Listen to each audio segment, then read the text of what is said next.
Saya menyanyi tau KJ. No. Dengar tak saya nyanyi? Ada. Tapi ayat mana? Saya menyanyi macam-macam lah. Ah. Benda-benda yang dibolehkan. Ya. Selagi aku tak langgar syarak, aku boleh buat lah. Kalau aku ada langgar syarak, apa abang kat aku? Saya beritahu ustaz-ustaz PAS lah. Selagi tak langgar syarak, kita boleh buat lah kan. No? Jadi saya rasa itulah pedoman kita pun.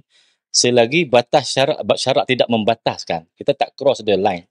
Itu bagi kita sebagai orang Muslim. Tapi orang non-Muslim yang kes pakai sulak pendek tadi, itu pasal dia ada undang-undang kecil PBT kan. No? Masa buat undang-undang kecil PBT, orang tak bantah. Masa tindakan dia ambil, sengaja dibesar-besarkan untuk menggambarkan bahawa PAS ni ekstrim. Masa dia disaman, sulak pendek dia duduk bawah baju tau. Macam tak pakai sulak. Itu orang tak habaq. Masa dia tunjukkan kertas saman, dia pakai sulak pendek yang panjang sikit.